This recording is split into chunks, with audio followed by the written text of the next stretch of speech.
Everybody, good afternoon, and for those of you on the West Coast, good mid-morning.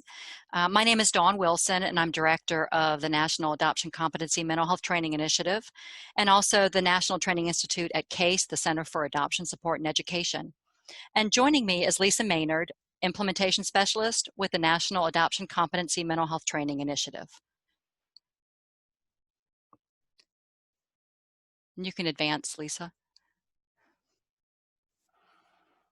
So for those of you who may not be very familiar with CASE, the Center for Adoption Support and Education was created in 1998 to provide post-adoption counseling and education services to families in Maryland, Northern Virginia, and the Washington, D.C. metro area. CASE is a private nonprofit adoption services agency and mental health services agency, envisioning that everyone touched by foster care and adoption has access to the adoption competent support necessary to navigate their lifelong journey. To learn more about CASE's mission, core values and programs, and more, please visit our website, www.adoptionsupport.org. Through our work, we've seen a need for change in how we address the mental health needs of children. The Children's Bureau grant that we're going to talk about in a second was an opportunity to help address these gaps. The National Adoption Competency Mental Health Training Initiative, also called NTI, builds on the firm foundation of unique expertise and core values of CASE. So NTI, which is what we refer to as the National Adoption Competency Mental Health Training Initiative, which we refer to as NTI, is a 5-year federally funded research initiative begun in 2014. And it was funded through a 5-year cooperative agreement with the Children's Bureau, which is within the Administration for Children and Families, with the U.S. Department of Health and Human Services. So CASE led a team of experts in curriculum development, web-based production, and evaluation to oversee the development of the NTI trainings and work collaboratively with an advisory group of nationally recognized experts in child welfare and mental health, including foster and adoptive parents and former foster youth and adoptees, to develop the competencies that provide the foundation for this curriculum. So our charge was to create state-of-the-art web-based trainings for child welfare and mental health professionals. And the goal was to enhance the capacity of these professionals to better understand and more effectively address the mental health challenges of children and youth in foster care, adoption, and guardianship. A number of partnerships were formed to provide subject matter expertise and support for training, implementation, and dissemination.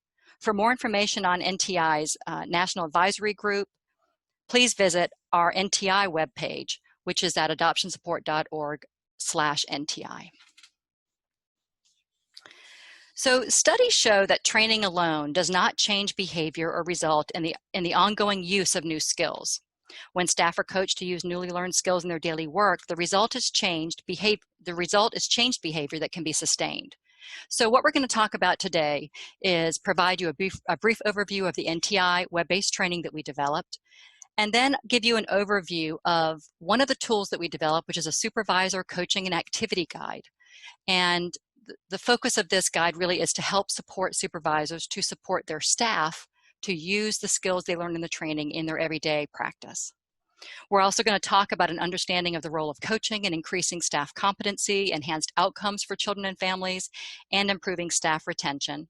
And we're also going to highlight some strategies and tools for incorporating learning activities into staff supervision.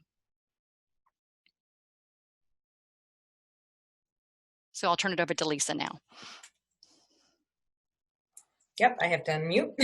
The National Adoption Competency Mental Health Training Initiative was designed to help professionals in child welfare to better understand and address the mental health needs of children, youth, and their families moving toward or having achieved permanency through adoption or guardianship, to improve collaboration between the child welfare and mental health service systems with a shared language and aligned curricula, and to improve the outcomes by infusing enhanced permanency, adoption, and mental health competency in the provision of casework and clinical practice. Essentially, NTI was developed to advance practice for permanency and well-being.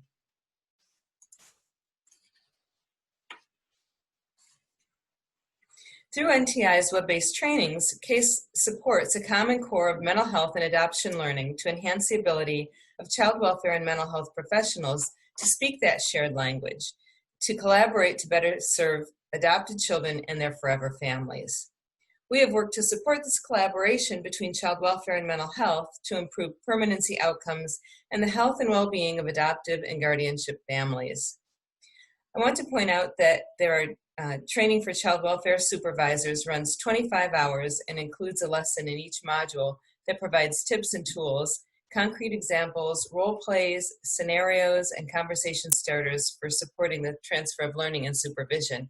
And that's what we're going to talk about in this coaching, supervision coaching guide.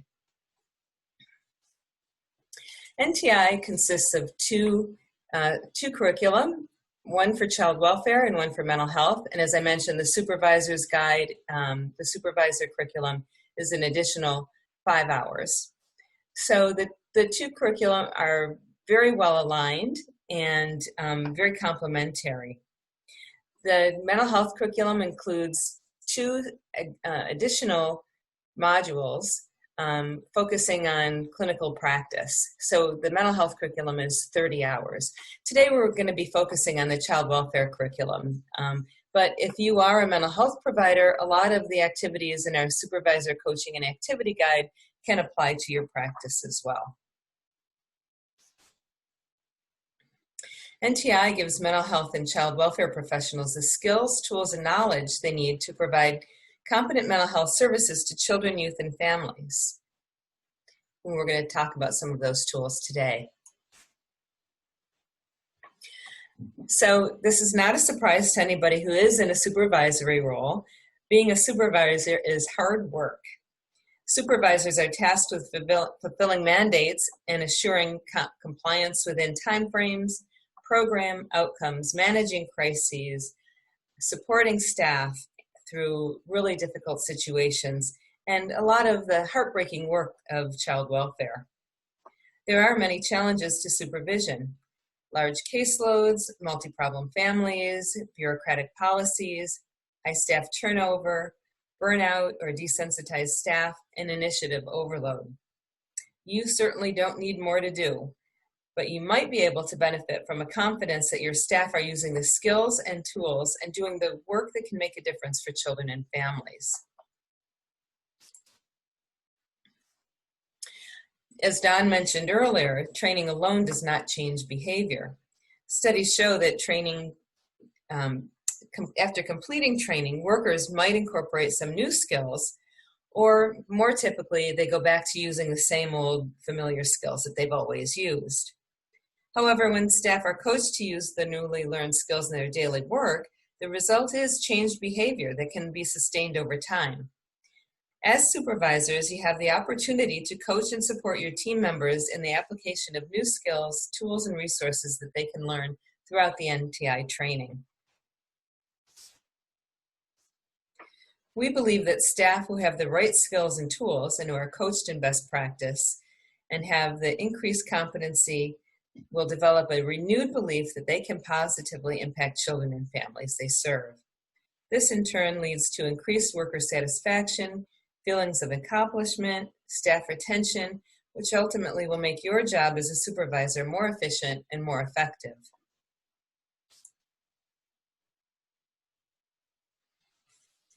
All right, so let's talk a little bit about the Supervisor Coaching and Activity Guide. This is a guide that we developed to accompany the NTI web-based training. It's intended to support you in the work that you're already doing when you meet with staff, either individually or in team settings, and when you do regular case reviews. This guide allows you to choose activities or come up with your own that relate to the objectives or key skills outlined in each module. So I'm going to show you really quick. Oh, go ahead. That's fine. Lisa, do you want me to go ahead and show them where to find it? Yep, go ahead. Okay. So I think you have to do it. Yep. Okay, yep. Oh.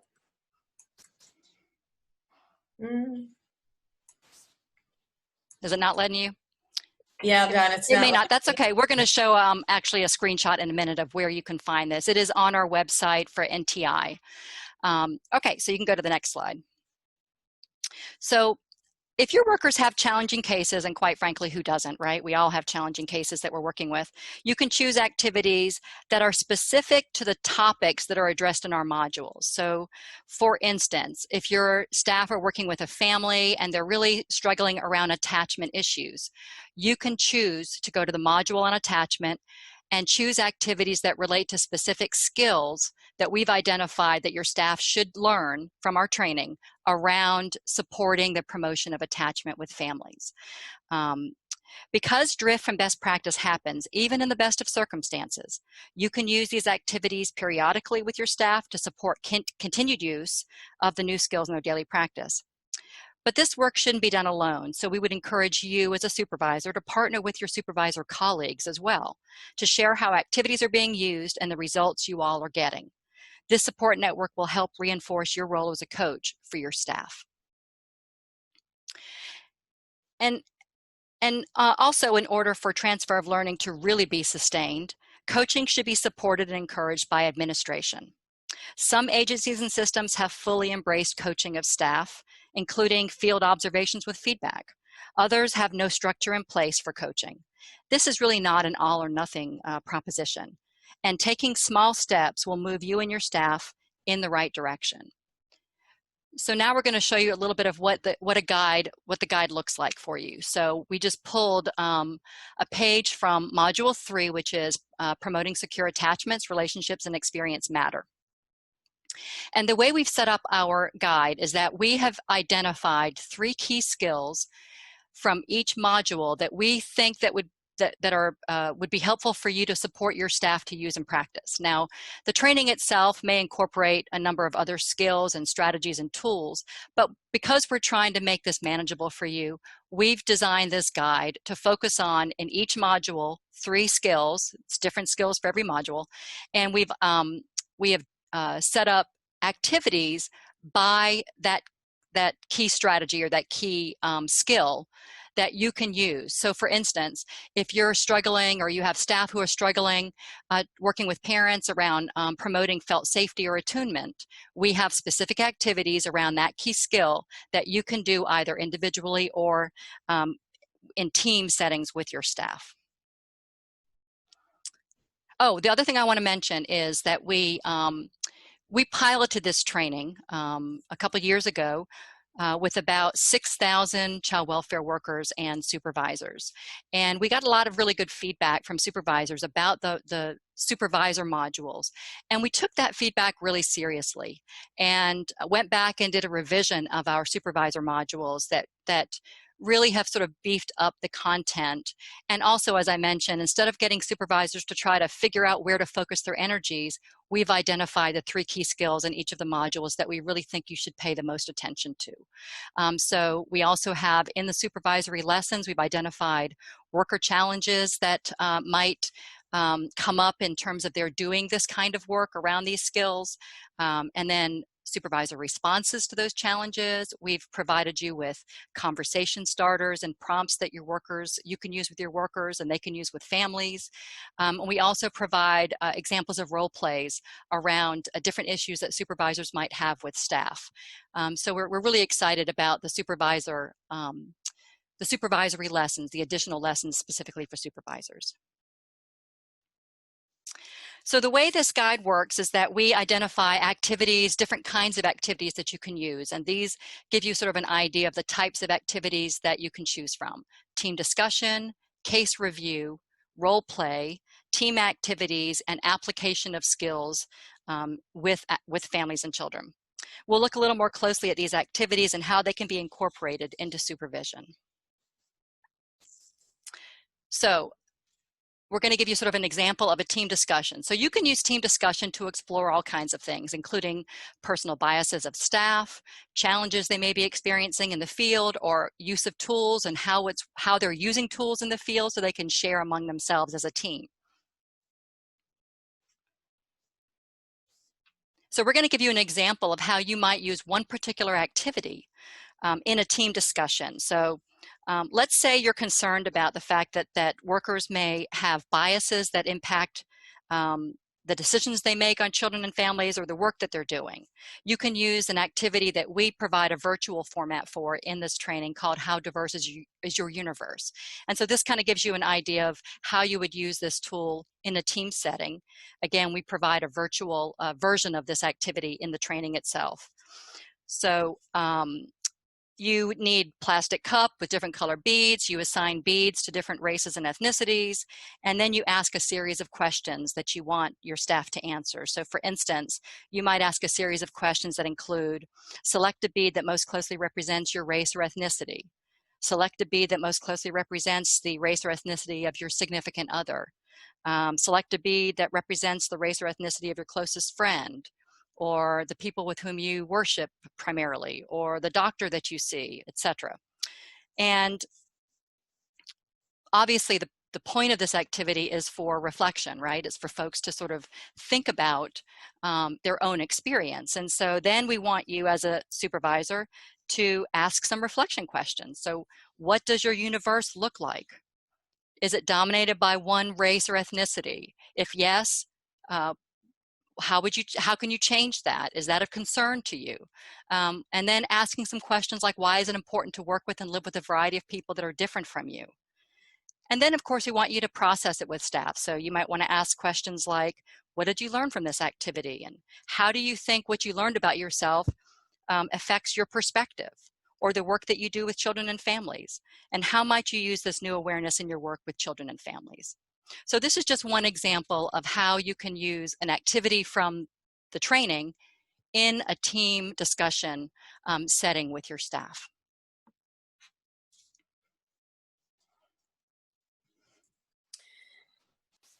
So we've got a few more tools to share with you. So you might, during a case review, in supervision or in a team meeting, select a case that relates to a specific module. So again, for example, you might have your staff review an assessment of a child's risk and protective factors and discuss how that relates, again, to the module and what might be the mitigating factors for that risk. How do you work with the family? How do you work with the child? And using some of the tools that we've embedded within the NTI training. You might do a role play. Now, we understand that some people love role plays and some people hate them. But in a team meeting, you might have staff participate in a role play. One person plays a caseworker, another person plays a parent, and you practice a specific skill. You might, for instance, practice a conversation to discuss the importance of honoring a child's culture and history. So talking with a family about how the birth families might be involved in maintaining contact and how they feel about the family and so on. And that could be a really interesting role play. Again, some people like them and some people hate them, but give it a shot. As an activity related to the application of skills, you might have your staff use the ACEs survey with prospective parents to assess the parent's trauma history. In supervision, talk with your staff about the experience. What did the caseworker learn from the activity? What did the parent learn? How might the parents' practice, the parents taking the survey, impact their reaction and their view of their child's behavior? So just to make sure that you are familiar with the ACEs, these are some sample questions from it. And the ACEs measures 10 types of childhood trauma. 5 are personal, 5 are personal and such as abuse, verbal abuse, sexual abuse, physical neglect, and 5 are related to other family members. Is there a parent who's an alcoholic, a mother who's victim of domestic violence, and so on? And each trauma counts as 1. And so at the end of the survey, you tally up your score and see what the risk factors are. The most important thing to remember is that the ACE score is meant as a guideline. So talking about families, about the ACEs score as a guideline. And then talking with your staff about what they learned. You might actually have your staff complete the ACEs study and see where they fall and how does this affect them and their perspective of kids and families. You might sit down as a team and share an activity to improve practice. For example, as one of our pilot sites did, developing a format for life books if there's not already one in use, or inviting a speaker or a panel to come to a team meeting to discuss or share information. So just really quickly about life books, and we noticed in our work throughout the country that in some areas folks are using life books regularly and others not. In one of our pilots, they decided to make the life books as one of the real main takeaways from the NTI training. Are your staff fully embracing life books as an opportunity to help children? If they're not, maybe you can look at some of the suggestions that we have embedded in NTI to choose a format. And you might also discuss with your staff, what are the barriers? If they're not using life books, why not? Some typical barriers are people talk about not having enough time. And, life books are easiest started when the child first comes into care. So there's not a whole lot of back work. So just starting that collecting of memories, collecting photographs and maybe pictures of foster families, of birth families, getting as much information on the birth family as you can so the kids have a real solid understanding of what their life history is. In some cases, we've heard that there are not the resources to get a life book and put the pages together. There are a lot of online pages that you can download for free, and we've incorporated a lot of those links into the NTI training. And then just as a last sort of note, you want to make copies of significant documents and photographs to keep in the child's record, just in case the life book is lost or damaged, or the child, in some cases, in our experience, kind of destroy the life book because of their feelings about what's gone on in their life. So that's just one example of that tool. So we want to highlight really that there are lots of different kinds of tools that we talk about in NTI. And so any of these tools are tools that you can choose to identify and have staff, either again individually or in a group setting, maybe go and use with a family and then come back and talk in supervision about how they were able to use that tool. What did they learn from the using of that tool? How did it help in their understanding of the case, or in the case of working maybe with a child directly, how did, say, doing a digital story or storyboarding help that child to have a better understanding of their own life experience. So these are just, again, a listing of sort of highlighting some of the tools that we have identified. So around assessment, particularly as it relates to attachment, using the bird's nest drawing, Mr. Nobody, or whose job was it? And these are tools that you can use directly with kids to really help understand who they've identified in their life as the person they could go to when they needed a whole series of things. When they needed food, who did you go to when you needed a hug? Who did you go to when you hurt yourself and needed a Band-Aid? And gives you an idea of who they're attached to in their life. In the case of Mr. Nobody is one of the choices. So if there isn't anybody who could do those things for you, they choose Mr. Nobody. That tells you a whole lot about their sort of life experience and their attachment. Lost boxes and memory boxes are specific tools that workers can use with children to really help them think through the things that are important to them, right? The memories that they want to keep from their past. Life book work, Lisa just mentioned. Journaling, that may be something that particularly with older youth, with teenagers that might be interested in sort of journaling about their experiences. Digital stories are a particular form of journaling, if you will, or narrative storytelling that are done digitally, right? You can use iPhones or smartphones to use, maybe have a student, a child or youth tell their life story, or maybe just some aspect of their life story that they sort of want to talk about, or they could tell a story about someone else, so they're not really talking about themselves, but it sort of relates to their own experience.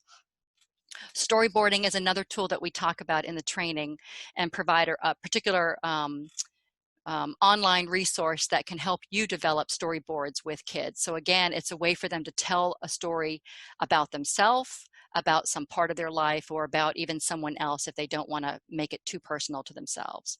We talk about things like narrative therapies and the work that you can do, in particular therapists, those doing clinical work, can do with young people to really help them sort of sort through what's happened in their life.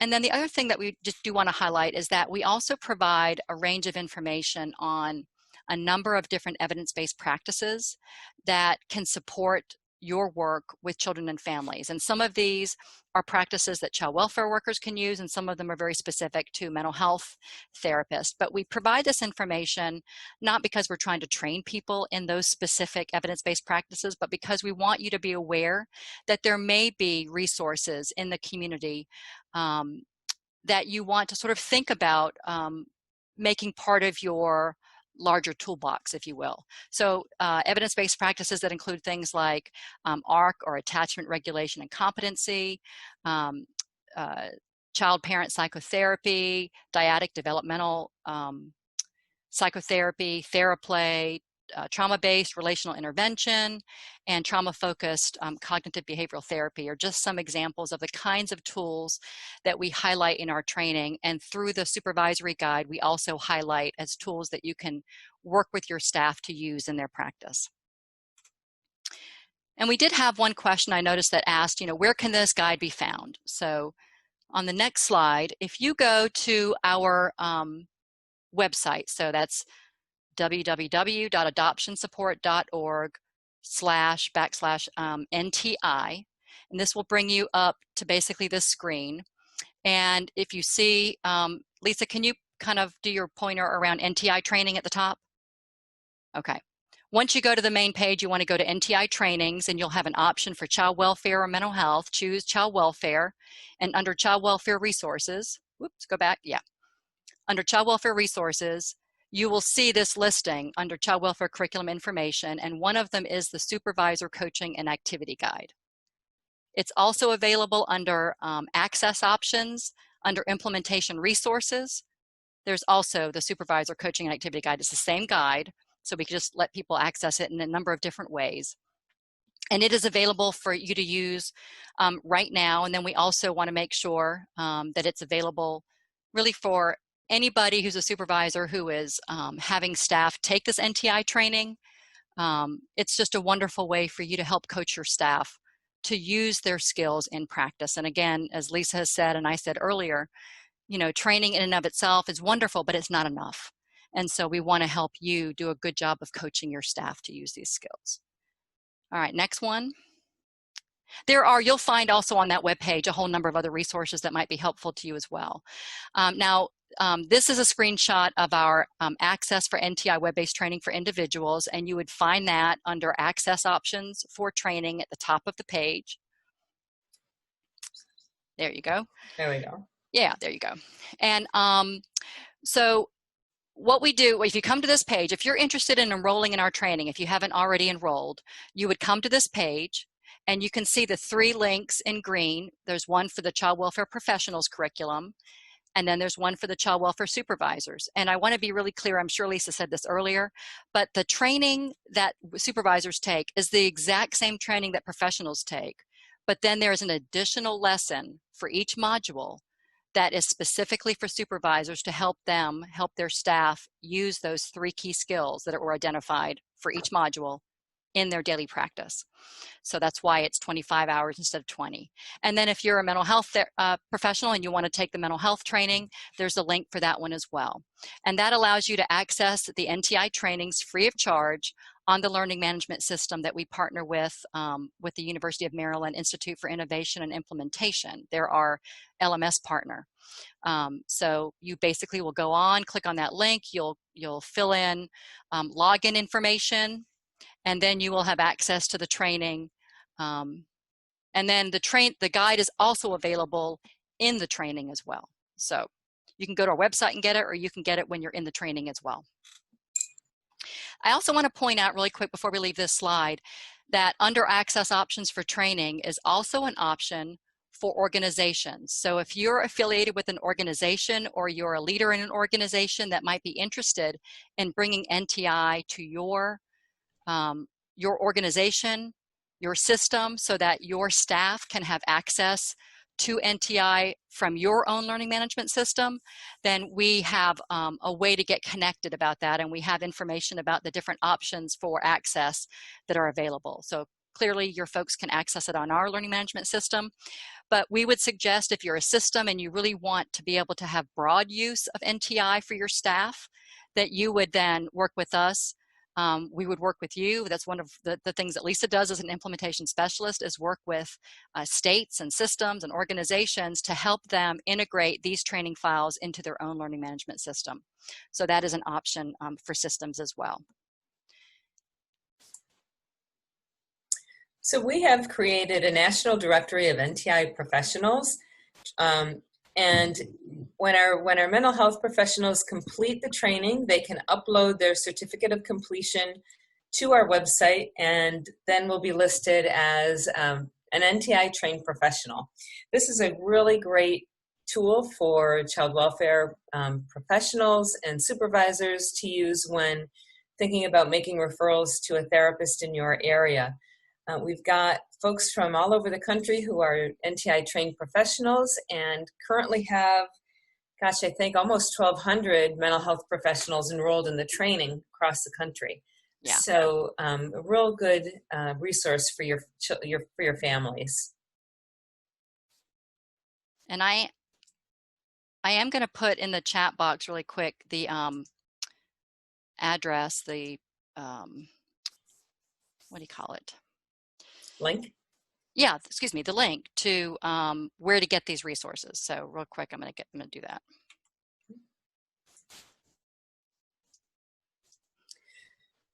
So we've shared a lot of information here, and now it's time for your questions, and we'll hopefully be able to answer anything that you are looking for.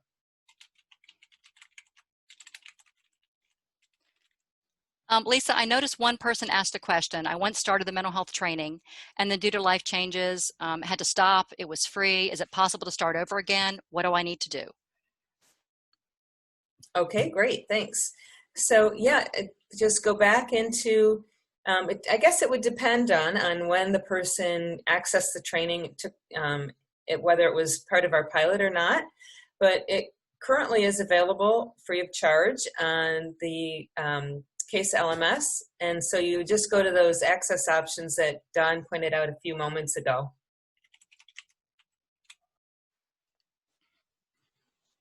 And I just put a link in the chat box for the child welfare resources to access the guide directly. I think the first link I put in there may not work. I'm not sure, so I put it in a second time. Okay. So the question, oh, sorry about that. No, you go ahead. Okay, so how extensive is the training related to CPS and CPS in-home services? So across the country in our pilots, folks who are in just a real wide variety of roles in child welfare took the NTI training and found it very useful. So there's a lot of information that could be really helpful for folks who are working in child protective services and in home services. Anything that has to do with loss and grief and attachment, identity issues, I think this would be really great for folks all along the continuum. The training will be free. It will always be free. It is free on the CASE website, provided we have funding, as long as our funding lasts, and right now that is through the end of September, so it's free on the CASE LMS through the end of September. If you are working in an organization, if you're in a leadership role in an organization and would like to upload the NTI to your learning management system, that is free and will continue to be free in perpetuity. And the trainings will also be available on the Children's Bureau training platform, which is CapLearn. And as far as we can tell, it's going to be free forever. Second question, it looks like there's not a supervisor guide for mental health professionals. That's correct. The mental health professionals could certainly use the Supervisor Coaching and Activity Guide and just adapt it to your workplace if you're working in a clinic. Yeah. Yeah. And Lisa, real quick, I just wanted people to know I apparently put in one wrong link, but the link to the guide is adoptionsupport.org/NTI/NTI-child-welfare-resources /. So I've put it in the chat a couple times. So if you want to go, you might want to copy that and put it in your browser and it should take you there. Okay. How extensive is the support related to the website and materials? So, Elena, I don't know if you're asking this question from an individual perspective or from an organizational perspective, but we have implementation specialists, so both, okay. So we have implementation specialists that are available to work with organizations that will really help them sort of identify how they can best use NTI within their setting, whether it's a child welfare agency or mental health organization. Can really help them identify, how to best implement NTI. There is a host site agreement that we ask sites to sign who want to integrate NTI into their own learning management system. We provide you with access to the training files and these additional resources, and the folks at the University of Maryland, the Institute for Innovation Implementation, provide technical guidance on the use of the training files, so in the actual uploading of those training files if you need that help. And then at an individual level, I mean, I guess it depends on the kind of support you're looking for. So it is web-based training. There's not a live person providing the training, but we provide an incredible number of resources as part of the training that you can use in your practice that would help support the work that you're doing. And certainly if there are specific questions that you have as a user, we would ask you to sort of just come to us and ask us so that we could help sort of figure out how to best answer those questions. If you're accessing this training on the learning management system through CASE, and again, that's the learning management system that we partner with the Institute on, then there's also a help desk available for you if you're having technical problems accessing your account or using the materials in some way. There is help desk that's available during regular work hours, and it's by chat, phone, or email as well. So that's at sort of the individual level. And somebody asked, will these links be available on your Facebook site? We can definitely provide you links through our Facebook. We can talk with our marketing person about doing that for sure. Yeah. And what would your suggested length of time to complete? So that's a great question. So one of, we've acknowledged that this is lengthy training because it is intended to be comprehensive. The training ranges from 20 hours to 30 hours. And we know that people who take this training are already busy people who have caseloads and, clients and, folks that they're seeing and doing things with. So we would say generally between 3 to 6 months to take the training. It's not a requirement. You're not required to finish the training within 6 months, but we know that the longer it takes you, the more likely it is that you're going to lose the motivation to finish. And so we encourage people to pace themselves in taking the training. It might be that you do a module a week or a module every couple weeks. The way the training is set up, for those who don't know, so the child welfare training is 8 modules. And each module has roughly 5 lessons. And we've tried to set it up so the lessons are roughly approximately 30-minute long lessons. Now, some lessons might be 45 minutes and others might be a little bit shorter. So that's how we average out the time.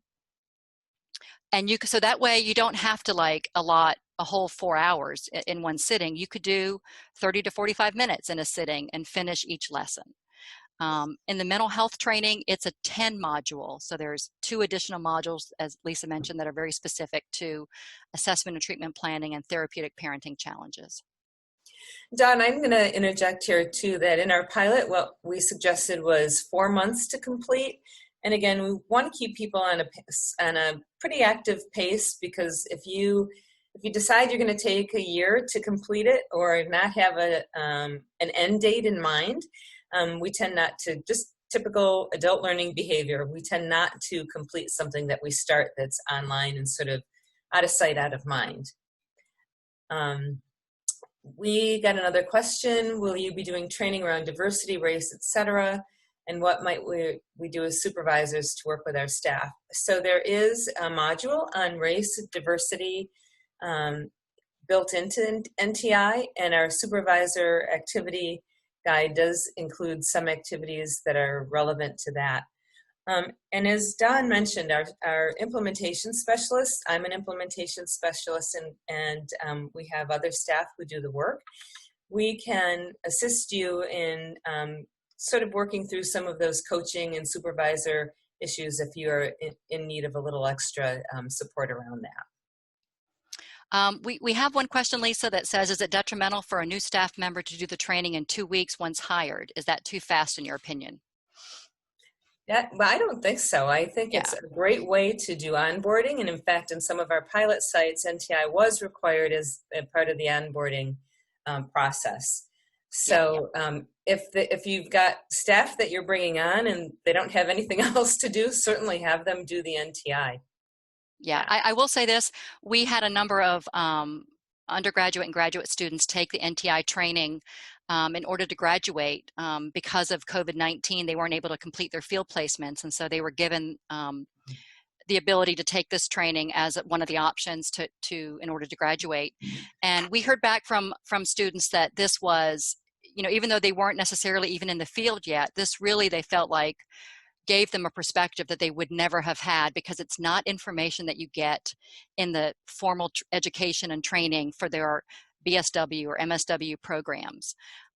So I would say it's not going to be detrimental. It's only going to be helpful to people, and it's one way to use their time productively, particularly if they're waiting to take their pre-service training or foundation training, as is the case in some places. Sure.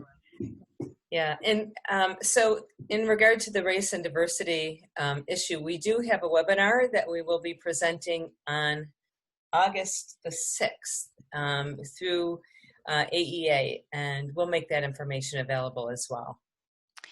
We have a question about CEUs. If a staff member would like to purchase CEUs and they're accessing under their agency, can they pay as an individual? So one of the things that we've set up is we have a relationship with our Cassidy Seminars, which is a third-party CEU continuing education vendor.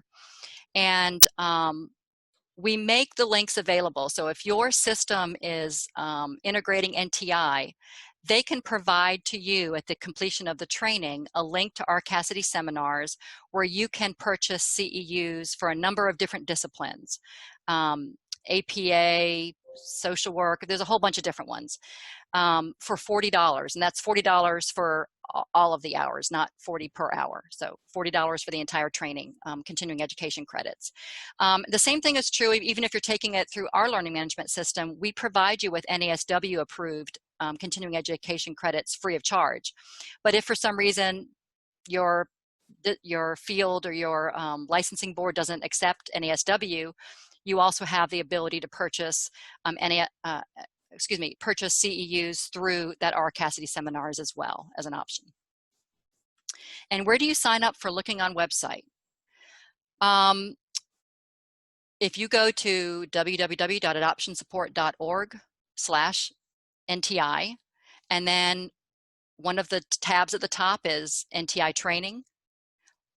You can get the resources we talked about. If you go to access the training, click on that, and then go to for individuals who want to sign up today, you can click on the access for individuals and choose the link that you want that's for the curriculum that you're interested in.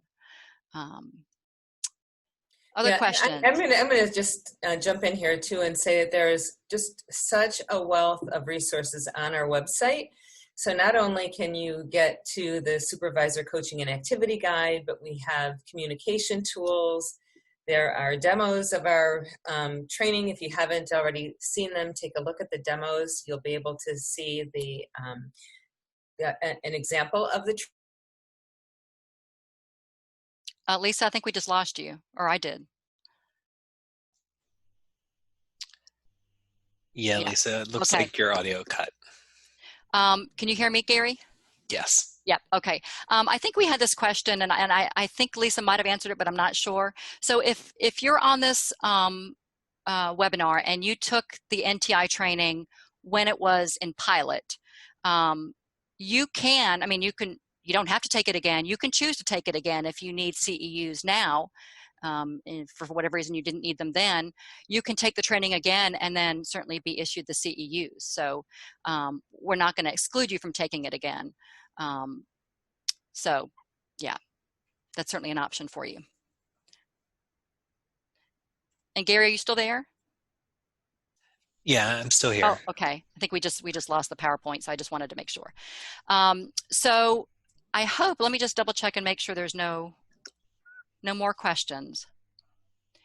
I hope that you will take a few minutes to go to our website, learn more about NTI. There are also demos on there if you just want to sort of take a peek at one of the lessons.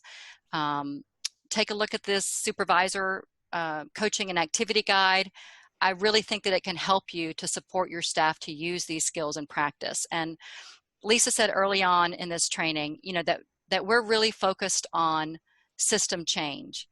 We don't just want to train people, we really want to improve practice, and we want to improve outcomes for children, youth, and their families.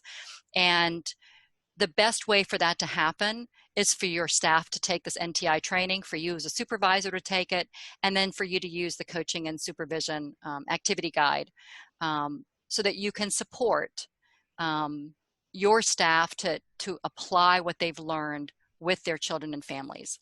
And I hope that you will take advantage of this. It really is excellent information with wonderful resources. It is free. Lisa mentioned that it's free through our LMS, at least through September. We anticipate that continuing because of a no-cost extension that we'll be getting, at least for a while. It will always be free on the CapLearn Online Training Center. And if your system is working to integrate this training through their own learning management system, then it will also be free through that as well.